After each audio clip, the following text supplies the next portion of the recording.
3 weeks of silence nearly broke me, but when my hearing returned, it gave me more than sound. It gave me the chance to uncover a betrayal I never imagined. My beloved niece and her husband thought I was still deaf, and what I heard them planning inside my own home shook me to the core. They spoke of nursing homes, forged papers, and dreams of selling the very house I built with my late wife. But instead of confronting them immediately, I decided to play along, listening to every whisper through the old manor walls. What followed was a storm of secrets, a dangerous plan of family revenge, and a moment that would change everything forever.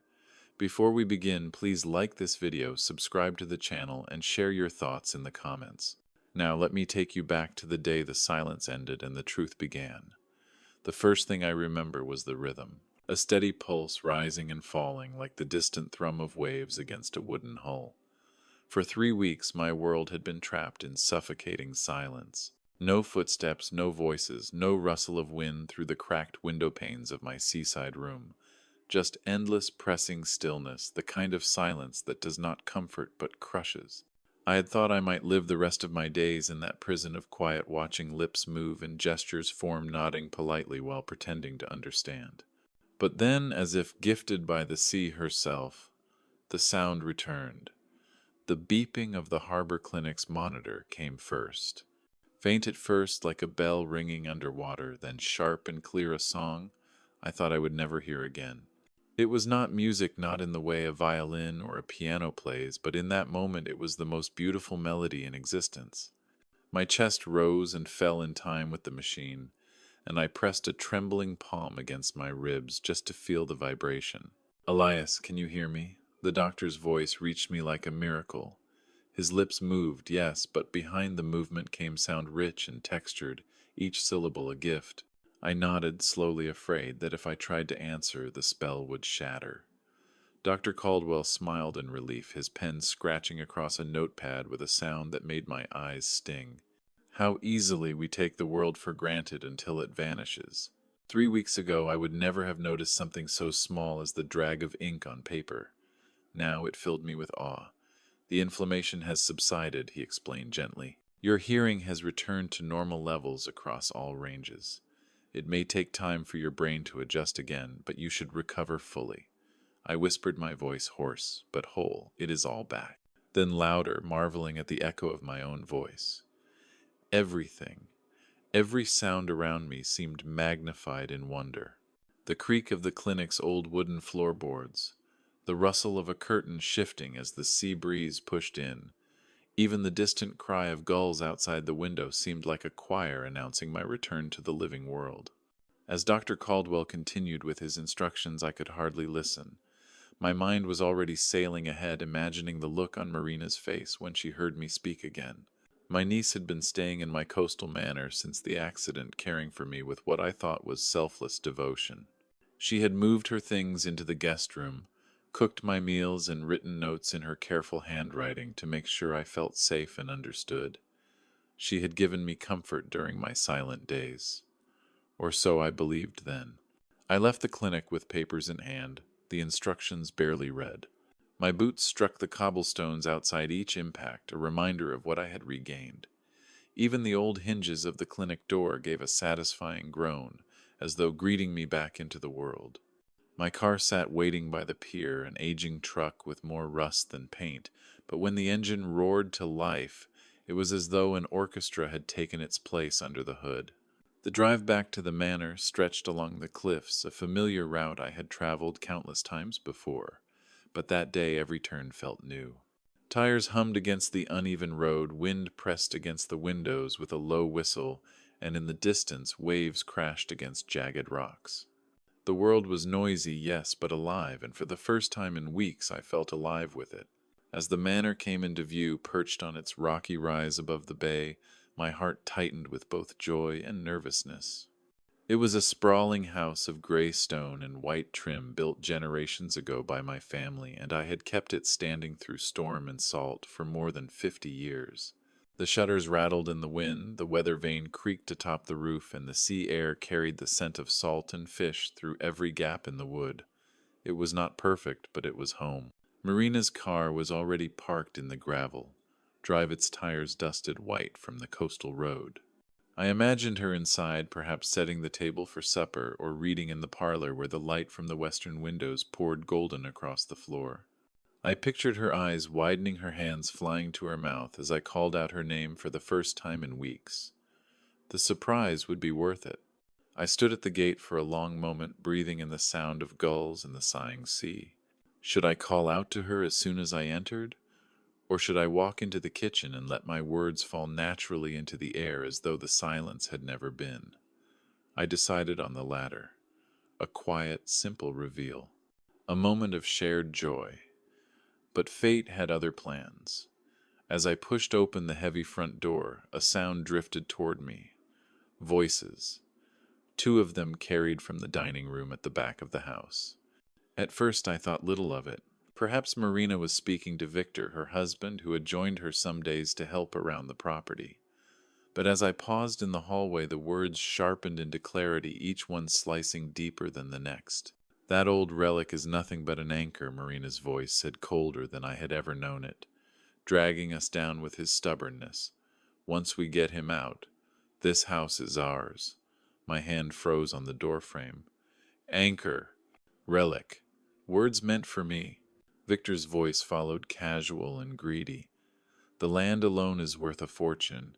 Tear down the manor, sell it to the developers, and we can start fresh. He will not fight us. He cannot even hear." The floor seemed to tilt beneath my boots. My breath caught in my chest as if the sea air itself had turned against me. Had I misheard? Could my newly restored hearing be playing tricks? No, their voices rang too clearly, too cruelly to be imagined. I leaned back against the cold stone wall of the entryway, my heart pounding in my ears louder than the waves below the cliffs. The joy that had carried me from the clinic drained away, replaced by a rising tide of dread.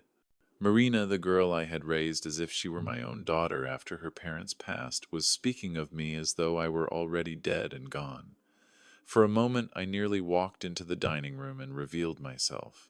I wanted to demand answers, to see their faces as they realized I had heard every word.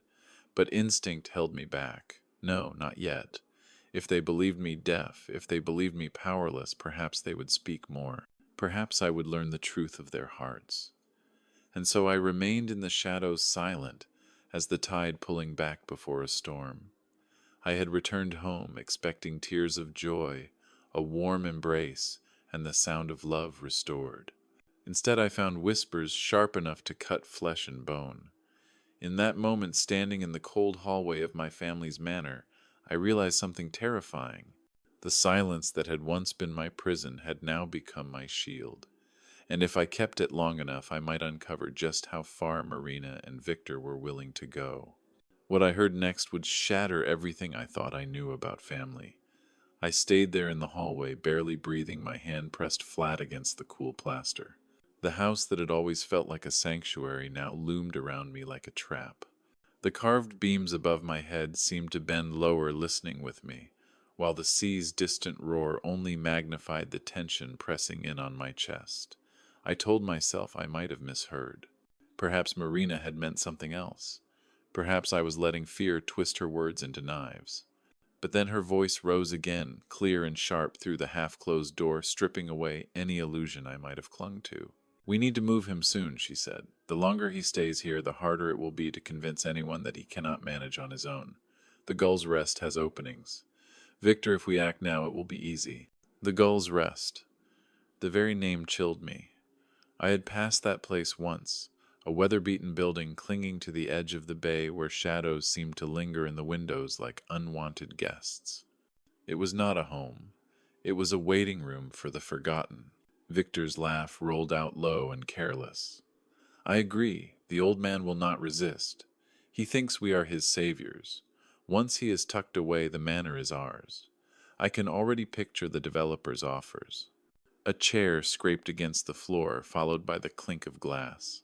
I imagined them leaning over the table, Marina's careful hands folded like she was praying, Victor's broad shoulders hunched with excitement. My heart hammered as I listened.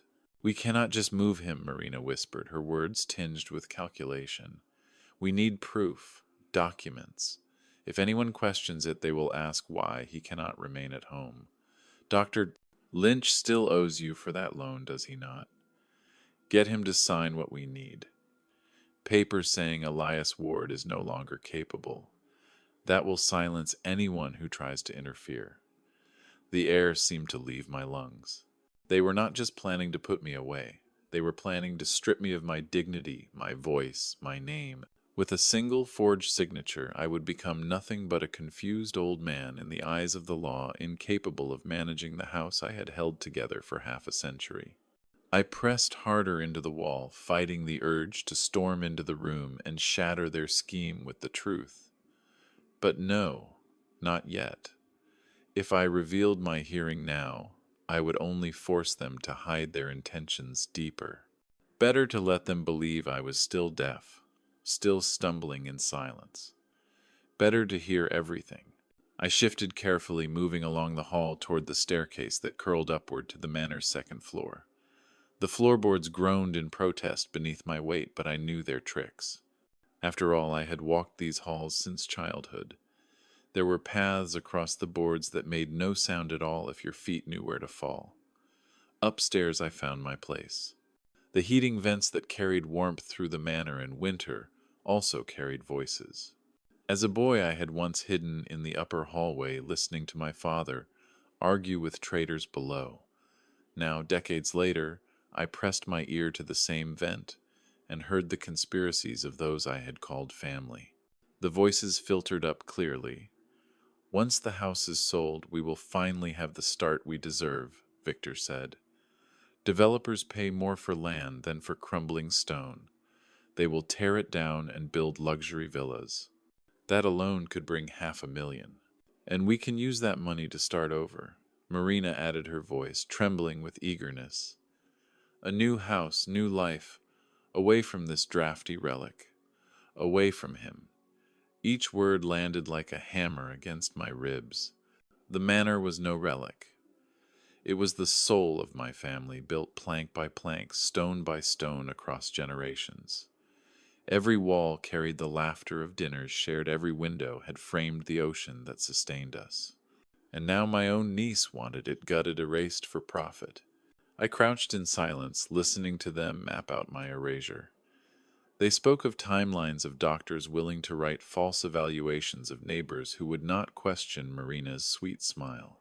They calculated down payments, spoke of furniture they would buy for a new home, and debated whether to keep my old boat or sell it for scrap.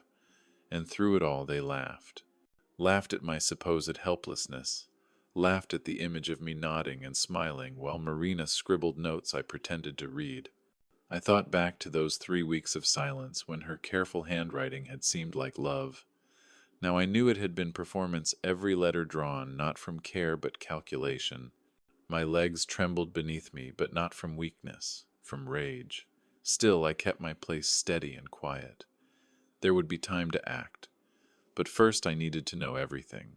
How far were they willing to go? How deep did their betrayal run? For hours I listened. I listened as they argued about which wall to tear down first, which room to remodel for better resale value. I listened as they joked about how gullible I was, how easy it had been to gain my trust. And as I listened, my memory betrayed me with flashes of the past.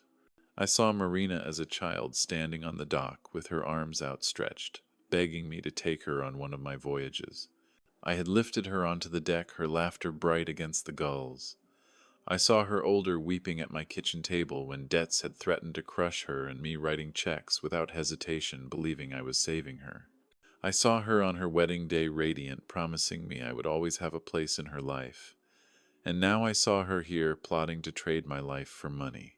The weight of those memories pressed harder than any storm I had weathered at sea. Finally, the conversation below grew quieter, the scrape of chairs signaling its end. Footsteps moved across the floor. I pulled back from the vent, my mind burning with everything I had heard. They believed I was deaf. They believed I was powerless. That ignorance would be my shield for now, but I could feel the tide rising. I stood in the hallway staring at the faded portrait of my wife Isla that hung at the landing. Her eyes, painted decades ago, seemed to follow me with quiet sorrow. She had warned me in her final years not to give too much, not to mistake duty for love, but I had not listened. I had poured myself into Marina's life, and now I was reaping the cost. I reached out, brushing the edge of the frame with trembling fingers. "I hear them, Isla," I whispered. "I hear every word." Below, voices stirred again, but softer, now closer to the stairs. Panic jolted through me.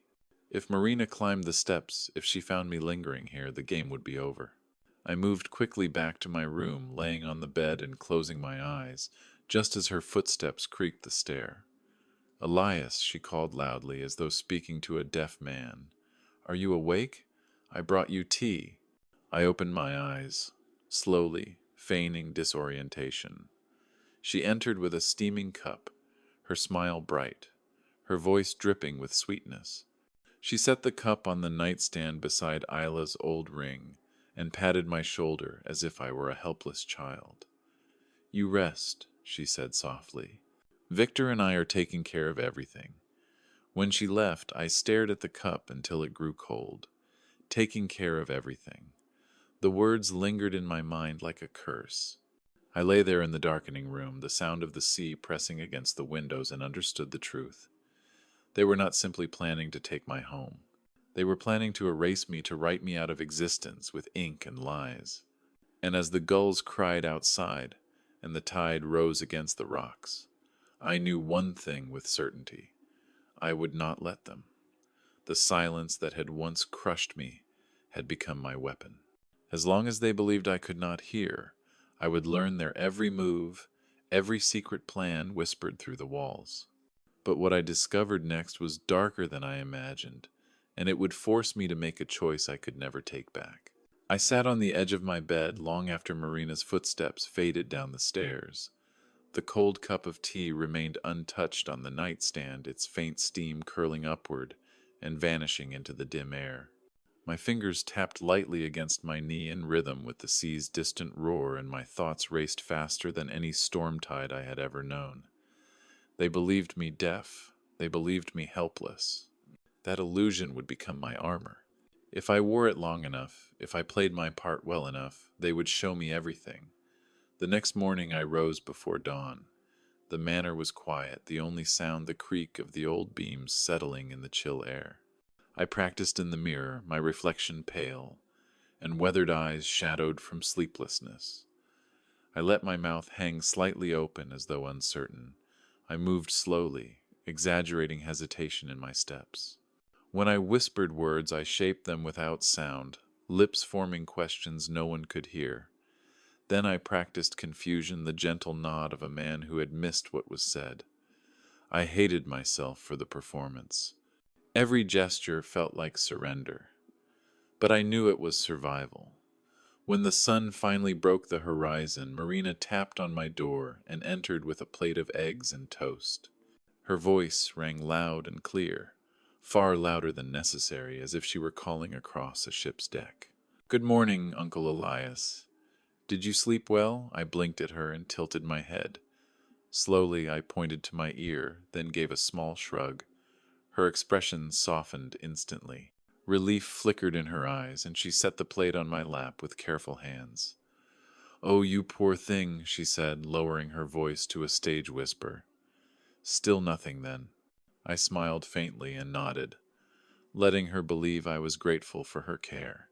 Inside, I memorized every detail of her act. The sympathetic tilt of her head, the way her hand lingered on my shoulder, the small frown she wore like a costume. Later that day, Victor appeared in the kitchen while I sat at the table. He raised his voice, speaking with exaggerated clarity. "How are you feeling today, Elias?"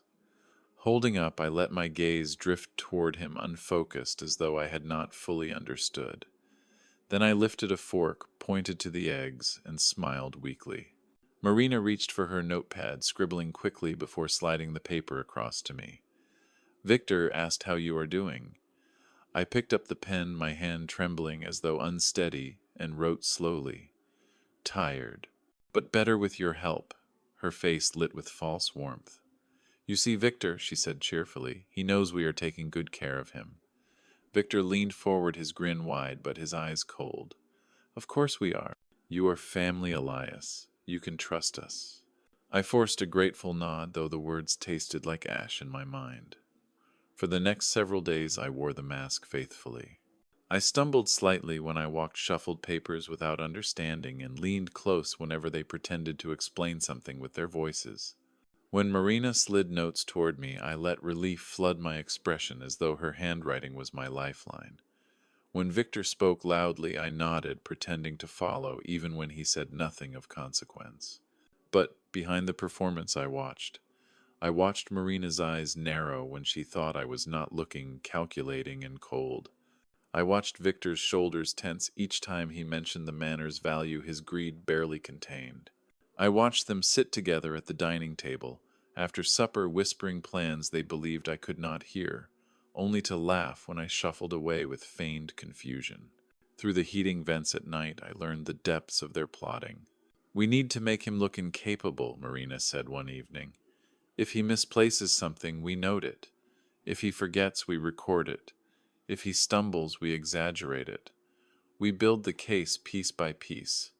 Victor chuckled darkly. "By the time Dr. Lynch signs the evaluation, everyone will believe Elias is losing his mind. No judge will deny us." Their voices echoed through the vent, each word hammering into my skull like nails into a coffin. At times, rage surged so strong that I nearly abandoned the charade. I longed to throw open the vent to shout that I could hear every vile word, to see their faces shatter in shock. But I forced myself to remain still. Not yet. The mask was my weapon, and until the moment was right, I would wield it. One afternoon I decided to test them. I entered the kitchen moving slowly, dragging my feet against the wooden floor. Marina sat at the table with her notepad ready. I pointed toward the clock on the wall, then tapped my head with a puzzled expression. She smiled instantly, scribbling quickly. "Do you mean the time?" I nodded eagerly, my face alight with false gratitude. Victor leaned in, his voice booming. "It is nearly 4 o'clock, Elias. Time for your rest." I gave a small bow of thanks and shuffled toward the stairs, making sure to stumble slightly on the third step. I heard Victor's low laugh behind me. "Perfect. Another incident for the record." Marina's voice followed, soft but sharp. "Good. Write it down." In my room I sat on the edge of the bed, fists clenched, tight nails biting into my palms. Each act of theirs, each word, each recorded detail was fuel for the fire I was building. They thought they were documenting my decline. They were documenting their betrayal. Days blurred together in a haze of pretense and listening. I became two men, Elias Ward, the helpless old sailor who shuffled through his manor in silence, and Elias Ward, the watchful predator hidden behind that mask, gathering every scrap of evidence to use when the tide turned. At night I lay awake, staring at the ceiling beams, listening to the whispers below. Marina and Victor spoke of money, of houses they would buy, of freedom from the weight of my existence. Sometimes they argued about timing. Sometimes they argued about the risk of discovery. But always, always they spoke as if I were already gone. One night, as the wind howled against the windows and rain lashed the cliffs, I heard Victor ask the question that sealed their intent. "Do you think he suspects anything?" Marina's answer chilled me more than the storm raging outside. "Not a chance. He cannot hear a thing. Poor old man just smiles and nods. He is already halfway gone." I lay in the dark, every muscle rigid, forcing my breathing to remain steady. They believed me defeated. They believed I was blind to their cruelty, and in that belief they had given me the greatest weapon of all. But as I closed my eyes, one thought rose above the storm, heavier than the rest. If I continued this charade, if I played the part long enough, I would discover the true depths of their betrayal. Yet at what cost? Could I bear to hear more? Could I stand to let them strip away piece after piece of my life while I remained silent? The mask was powerful, but it was suffocating. And as dawn crept across the sea the next morning, I knew I had reached the edge of endurance. I had worn the mask of helplessness so well that Marina and Victor no longer questioned it. They thought they controlled the game, but the truth was I had begun to control them. Still, each night brought darker whispers through the walls, whispers that clawed at my memories and dragged me back through decades of sacrifice. And soon those memories would reveal a truth even more painful than betrayal itself. The mask of helplessness gave me protection, but it also gave me time. And time, when spent in silence, does not pass gently. It drags the past into the present like wreckage pulled up from the seabed covered in salt and rust, but still heavy enough to sink you all over again. For nights I lay awake in my old manor bed, listening to Marina and Victor plot beneath the floorboards, and every word they spoke tugged at threads I had tried to bury. Threads of memory, threads of sacrifice, threads of a lifetime I thought had meant something. It began with a box, a wooden chest I kept in my study, the same one my wife Isla had once teased me about. "You keep every scrap of paper, Elias," she had said with a laugh, shaking her head as she dusted the lid. "One day, this chest will tell the story of our lives better than you ever could." She had been right. One rain-swept evening after Marina had left a cup of tea by my bedside and closed the door with her practiced smile, I waited until the house grew quiet. Then I lit the old oil lamp in my study and opened the chest. Inside were decades of documents, receipts, letters, photographs, records of money spent and promises made. I pulled them out one by one, spreading them across the desk like pieces of a puzzle I had never wanted to assemble. There was the university bill stamped and sealed, showing the tuition I had paid in full when Marina was just 18. She had cried in my kitchen that day, tears streaming down her cheeks, telling me she would never forget what I had done. "You are more than an uncle," she had whispered. "You are my second father." I had believed her. There was the bank slip from years later when I cashed out part of my savings to help Marina and Victor after their first business collapsed. They had stood on the porch, hands clasped together, promising me they would pay it back as soon as they could. I had waved it off, saying family did not keep score. There was the bill for the boat I had purchased them as a wedding gift. A sturdy craft, though, they had run it into debt and ruin within 2 years. Still, I had smiled through it, telling myself that youth made mistakes, that generosity was its own reward. And finally, the hospital invoices for Isla. Tens of thousands in treatments and medicines, many not covered by insurance. I had paid them all alone, while Marina claimed she could not bear to see her aunt in such a weakened state. I had lied to Isla in those final weeks, telling her Marina would come tomorrow, telling her she was only busy. And Isla, ever gentle, had smiled and believed me. The papers blurred in the lamplight as my vision burned. Every line, every number, every memory cut deeper than the last. I had given so much, and still it had not been enough. Isla's voice rose in my mind, a whisper carried across years. "You are creating a dependency, Elias. She does not learn to stand if you keep carrying her." There is a difference between helping and enabling. I had argued with her then. She is our niece, Isla. We help family. That is what we do. There is also a difference, she had said softly, between gratitude and entitlement. Now, staring at the chest full of sacrifices, I finally understood. Marina had never learned gratitude. She had only learned expectation. And when the tide had turned, when I had become the one who needed care, she had seen not her uncle but an obstacle, an anchor dragging her away from the future she thought was owed to her. I placed the papers back into the chest, each one heavier than the last. Then I opened the drawer of my desk and took out a photograph. It was from Marina's graduation, the day I had thought my sacrifices had finally borne fruit. She stood between Isla and me, her smile radiant, her arms wrapped around our shoulders. I remembered the words she had whispered as we embraced. "I could never have done this without you." I stared at that photograph until my vision blurred again, and when I set it down, I placed it face down on the desk. I could no longer bear the lie it carried. The manor groaned around me as the night deepened its beams, shifting with the weight of time. I moved through its halls slowly, each creak of the floor reminding me that this house was not just stone and timber. It was memory itself. It held the laughter of my childhood, the warmth of dinners by the fire, the softness of Isla's voice when she read by the window. Every corner of it belonged to my family's story. And yet Marina and Victor were already speaking of tearing down walls, of selling land, of erasing it for profit. I stopped at the landing where Isla's portrait hung. Her painted eyes watched me with the same quiet wisdom they always had, and I spoke to her in a whisper. You warned me. You saw the truth, and I was blind. The sea roared beyond the windows, waves slamming against the rocks, a reminder of storms I had survived before. But this storm was different. This one came not from nature, but from blood. I returned to my room, lay on the bed, and closed my eyes. Through the floorboards I could hear them again, their voices low but clear. 2 months at most, Marina said. That gives us enough time to build the case. After that, he will be out and the house will be ours. Victor's chuckle followed. And once it is ours, nothing will stop us. We will be free.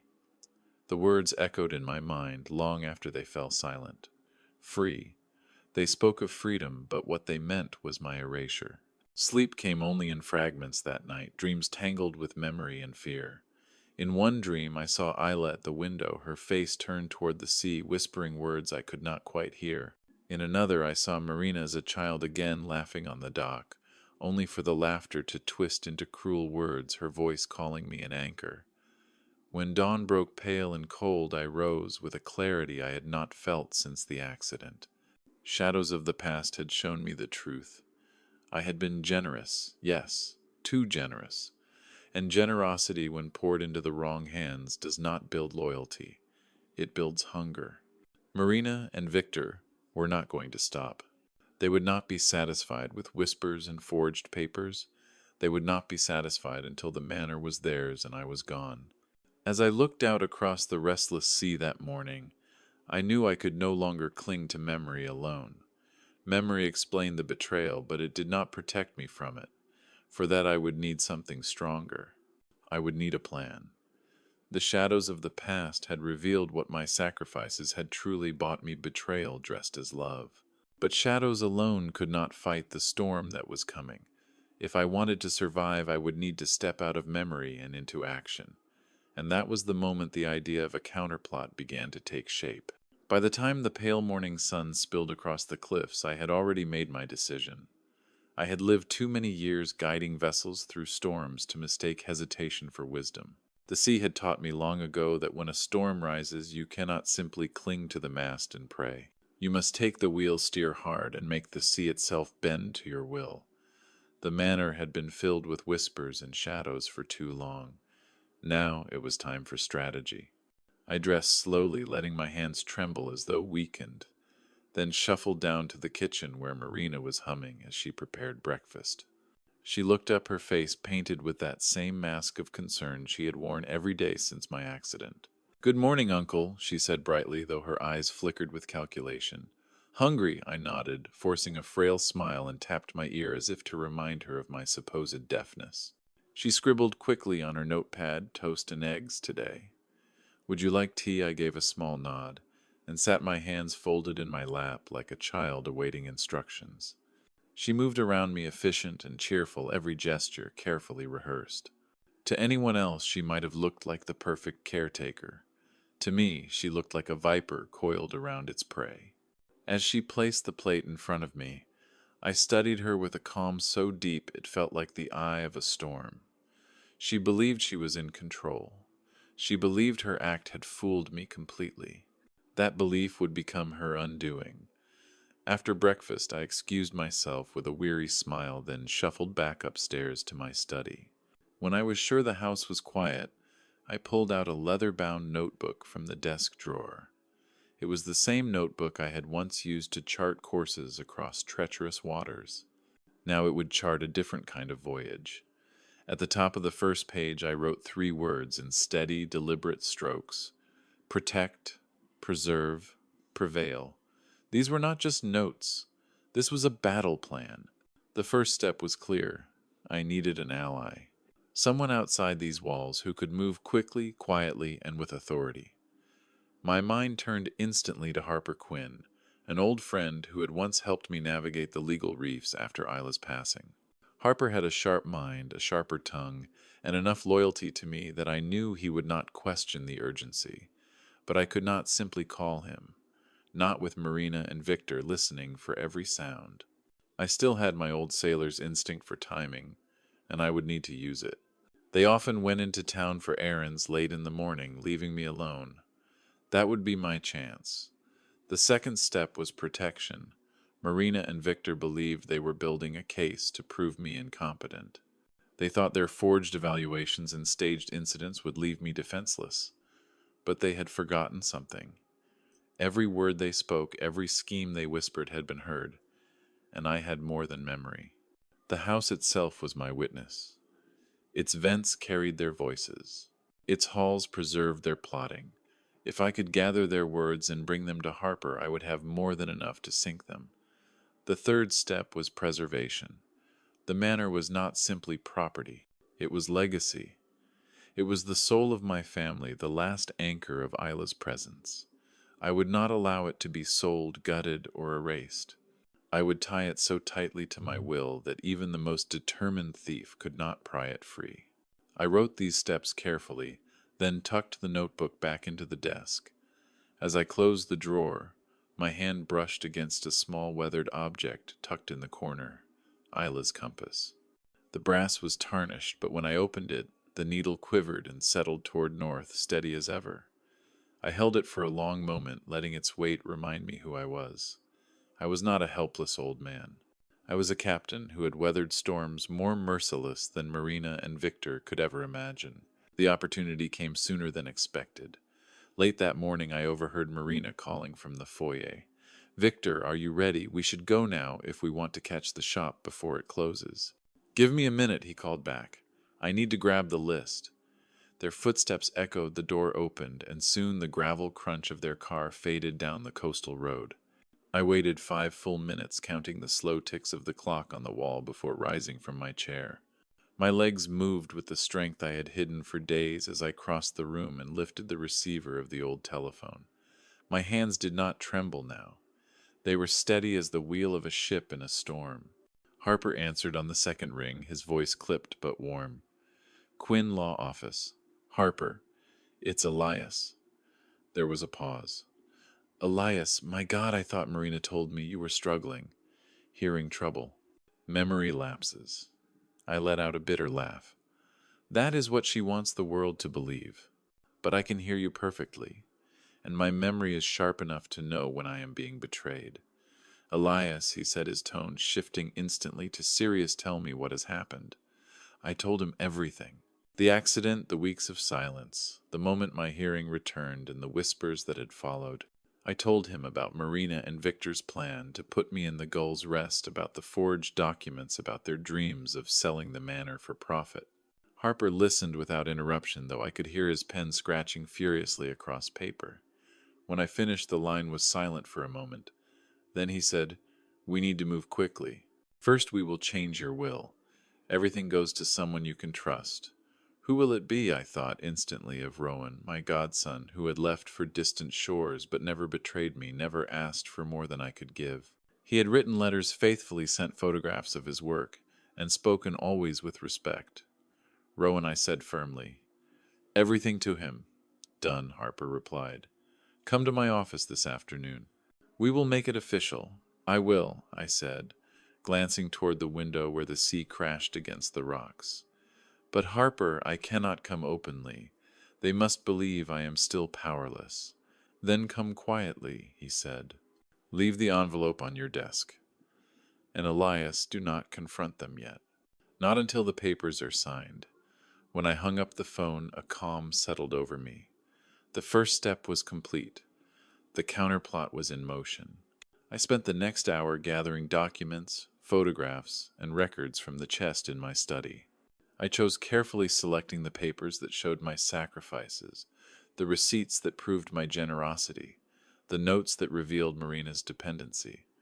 These would be my evidence, my ballast against the lies they planned to spread. As I worked, I thought of the sea. I thought of storms that rose sudden and violent, tearing sails and splintering masts, and how the only way to survive was to know the storm better than it knew you. Marina and Victor were no different. They were a storm of greed and deceit, and if I was to survive them, I would need to outmaneuver every gust and every wave. When I had finished, I locked the documents in a leather case and set it by the door. The compass lay atop it, gleaming faintly in the dim light. I would carry it with me, a reminder of who I was and what I had to protect. By the time Marina and Victor returned that afternoon, arms full of shopping bags and laughter ringing false through the hall, I was back in my chair, the mask of helplessness firmly in place. They saw only the old man they believed me to be, not the captain plotting their downfall from beneath the surface. But as they bustled about whispering plans and dreaming of wealth, I held the compass in my palm and smiled faintly. The tide had turned, the counterplot had begun, and the first sails were raised. But a storm does not break all at once. It builds, it howls, it batters the walls until you wonder if they can stand. And soon the storm would rise inside the manor itself, shaking every beam and tearing away every mask. The house was too quiet. Not the comforting kind of quiet that comes with a fire in the hearth or the lull of evening waves against the shore. No, this quiet was thick, heavy, like the pause before lightning strikes. Marina and Victor had left early that morning, chattering about errands and supplies, their laughter trailing out the door like a poisonous fog. I watched from the parlor window as their car disappeared down the lane, and when the sound of the engine finally faded, I exhaled. The manor belonged to me again, if only for a few hours. The time had come. I rose from my chair with the strength I had hidden for weeks. The mask of helplessness fell away in an instant. My back straightened, my steps were steady, and my eyes were sharp. In that moment, I was no longer the frail old man they thought they controlled. I was the captain of my own fate, standing once again at the helm of a storm. I went first to the guest room. The door creaked open to reveal the life they had built within my walls. Marina's clothes spilled from drawers, silk blouses, polished shoes, jewelry boxes stacked on the nightstand. Victor's gadgets cluttered, the desk shiny electronics, golf magazines, receipts from purchases made with my address as the billing reference. My jaw tightened. They had not only invaded my home, they had claimed it as their own, decorating it with the trophies of greed. I retrieved the 2 old trunks from the attic, their leather still supple despite years of dust. These were the same trunks Isla and I had once carried on our voyages through harbors bright with lanterns, through nights when the stars guided us home. They had been vessels of love and memory. Now they would become vessels of exile. I packed Marina's things with deliberate care, folded every blouse, every pair of jeans, every piece of jewelry into neat layers. I packed Victor's gadgets, his suits, his golf clubs, and even his shiny leather shoes. The trunks grew heavier with each item, not only in weight but in meaning. Every object was a reminder of what they had taken from me, what they had tried to erase. By the time I closed the lids and buckled the brass clasps, the trunks looked less like luggage and more like judgment itself. I carried them downstairs step by step and set them in the center of the parlor. The sunlight through the high windows gleamed on the brass fittings. They sat there like silent verdicts waiting to be delivered. But I was not finished. I needed them to see, to believe, to step into the trap of their own arrogance. So I left the compass on top of one trunk, gleaming like a beacon, and sat back in my chair with the newspaper spread across my lap. From the corner of my eye, I watched the door. My heart beat steady calm, like the rhythm of a ship's drum. At last the sound came. Tires crunching on gravel car doors, slamming. Marina's laugh carried faintly through the air. The key turned in the lock, the door swung open, and footsteps echoed through the hall. "I think we got everything for tomorrow's appointment," Marina said. Then her voice cut short, sharp as a snapped rope. The thud of bags hitting the floor echoed through the parlor. "What the hell is this?" Victor's voice barked, his footsteps quickening. "Dad," Marina called, her tone teetering between fear and disbelief. "What is this? Why are our things—" Their voices tangled in confusion as they rushed into the parlor. I lowered the newspaper, slowly savoring the moment. They stood frozen at the sight of the trunks, their faces draining of color, their eyes wide. For a brief second I saw them both as they truly were, cornered animals, greedy and panicked. Marina found her voice first. She turned to Victor, a wild grin spreading across her face. Do you see? He's packed. He's finally agreed to go. He's leaving for the Gull's Rest. We won't even need Lynch or the paperwork. This is perfect. Victor's grin matched hers, sharp and hungry. He's giving up on his own. The house will be ours within weeks. We can start the renovations right away. They laughed.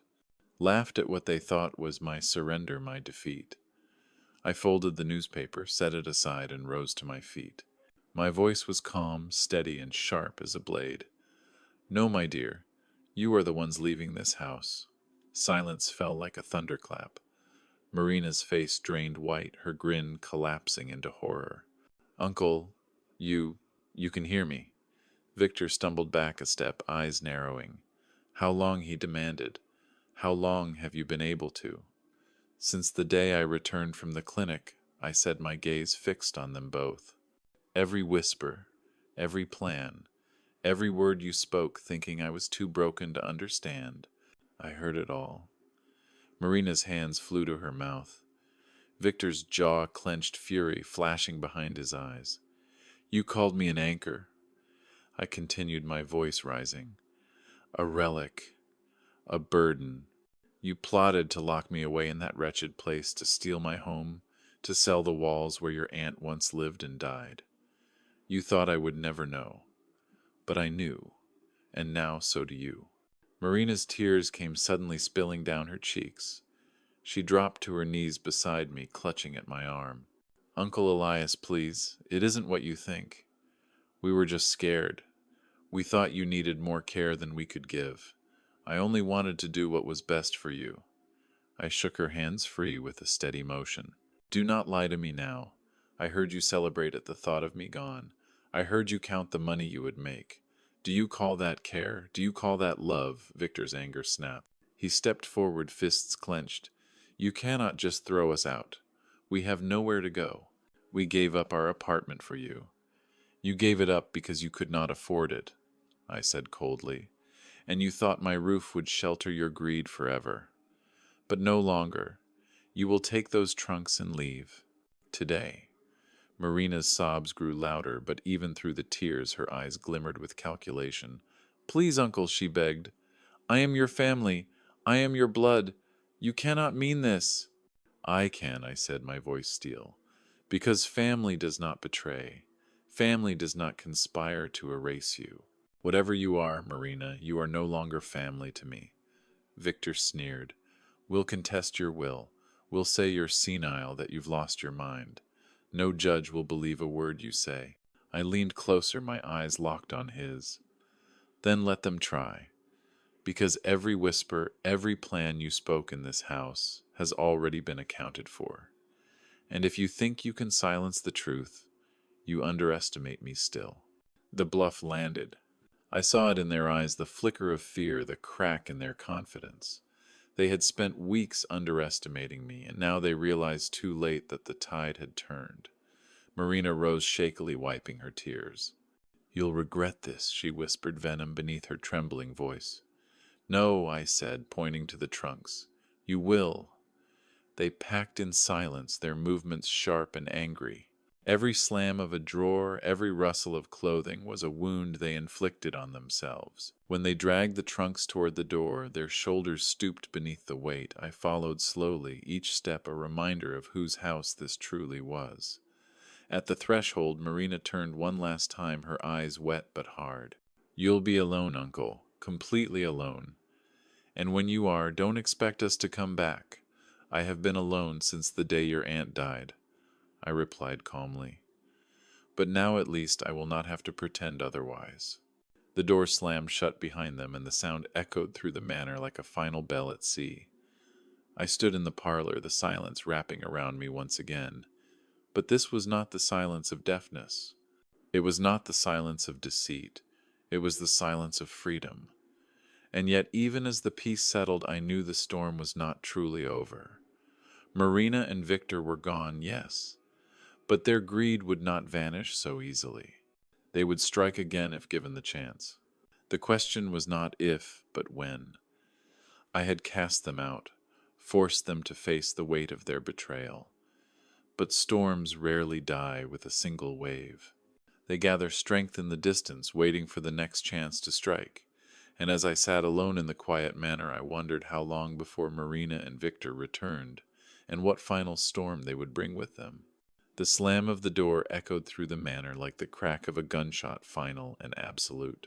For a long moment I stood in the parlor, staring at the space where Marina and Victor had just been the trunks dragged out into the world like the wreckage of a ship cut loose to sink on its own. The silence that followed was vast, pressing in around me, but this time it did not feel suffocating. It felt like release. I walked slowly through the house, each step steady and sure. The floors no longer seemed to creak with suspicion, the shadows no longer whispered betrayal. The manor was mine again, as it had been for generations, as it would remain. The portraits on the walls seemed to watch me with approval, Isla's most of all. I paused at her picture, brushing the frame with my fingertips. "They are gone," I whispered. "You were right about her. But she will not harm this house again." The wind rattled the windows, and the sea crashed against the rocks below, as if the world itself had offered its agreement. Still, peace did not arrive all at once. For the rest of that day, the echo of their voices lingered in my mind. Marina's false tears, Victor's snarls of entitlement, their laughter when they believed I was defeated. It would take time to wash those sounds from the walls of my memory, but time was mine again. That evening I prepared a simple supper of eggs and bread, eaten in the kitchen, where once they had schemed against me. The table felt larger without their presence, the chairs empty, the air calm. I sat in silence, listening only to the natural world. The ticking of the clock on the wall, the hum of the wind through the chimney, the steady thrum of the ocean. It was a silence of peace, not of loneliness. When night fell, I lit the lamp in my study and took out the compass, placing it at the center of the desk. Its needle quivered before settling firmly toward north. I watched it until my vision blurred with exhaustion. The compass had always guided me through storms at sea. Now it guided me through storms of blood and betrayal. I slept deeply that night, more deeply than I had in years. There were no whispered plots through the vents, no false footsteps outside my door, no heavy sense of being watched. Only dreams of the sea of calm waters and clear skies. The next morning the world seemed brighter. The sun broke across the cliffs in golden rays, seagulls wheeled overhead, and the air smelled of salt and new beginnings. I opened the windows wide, letting the fresh breeze sweep through every corridor of the manor. It was as though the house itself sighed in relief, expelling the last remnants of deceit. Later I called Rowan. My godson answered on the second ring, his voice warm and steady. "Uncle Elias, I was going to call you today. How are you holding up?" "I am better than I have been in a long time," I told him. "Marina and Victor are gone. I asked them to leave, and I made it clear they will not be welcome again." There was a pause on the line, then Rowan said quietly, "I am sorry it came to this. I know how much you cared for her." "I cared too much," I admitted, "and in the end it blinded me. But that blindness is gone now. I see her for who she truly is. And I see you, Rowan, for who you have always been. Loyal, steady, honest. The kind of family that deserves this house, this legacy." His voice thickened with emotion. "You have always been like a father to me, Elias. I promise when the time comes I will honor everything you built here." We spoke for nearly an hour. He promised to visit soon to bring his children to meet me properly, to let them hear the stories of the sea that had shaped our family. The thought warmed me more than I expected. For the first time in years, the future felt open, not closed. When the call ended, I sat by the window and watched the horizon. The sea stretched wide and endless, its waves glittering in the sunday. I thought of the storms I had survived, of the storms that had nearly broken me, and of the storm that had just passed through these walls. It had taken nearly everything from me, but it had also left me something precious. Clarity. Over the following days, I reclaimed the manor one room at a time. I cleared Marina's lotions from the bathroom, Victor's magazines from the parlor, their clutter from the guest room. I carried their forgotten belongings to the edge of the property and left them by the road with no note, no farewell. The house grew lighter with each removal as though the walls themselves shed layers of deceit. In the evenings I walked the halls, pausing at the family photographs that lined the mantel. Some showed Marina smiling in younger years, her face lit with innocence that had long since hardened into greed. I could not bear to destroy them, but I could not bear to see them either. So I placed them in a drawer tucked away where the memories would not haunt me. On the mantel I left only the photographs that brought me peace. Illa in her garden, Rowan as a child holding up a fish he had caught, myself standing on the deck of a ship with the wind in my hair. One night as I sat with the lamp burning low, I thought back to Isla's words. Kindness is strength, she had once told me. But when you give it to those who do not deserve it, it becomes surrender. For years I had surrendered, mistaking generosity for love, mistaking sacrifice for loyalty. Now I understood the truth. Kindness must be given wisely, or it will be consumed like fuel in a fire that never ends.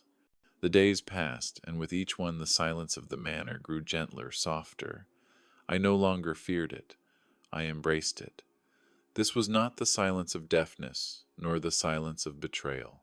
It was the silence of peace, of freedom, of dignity reclaimed. One afternoon Rowan called again. Uncle, he said, I spoke with the children. They want to see the sea with you. They want to hear your stories. We will come next month if that is all right. It is more than all right, I told him. It is exactly what this house needs. Laughter, youth, life.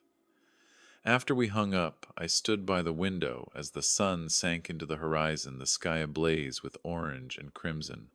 The tide rolled in steady, endless, eternal. For the first time since Isla's passing, I felt ready to live again.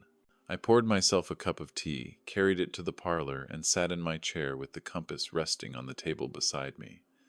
The house was quiet, the sea was calm, and my heart was steady. The storm had passed. This is a story about betrayal, resilience, and reclaiming dignity. It reminds us that blind generosity can be mistaken for weakness, and that those we love are not always the ones who truly deserve our sacrifices. Elias learned too late, but not too late to act, that family is not defined by blood but by loyalty, honesty, and love.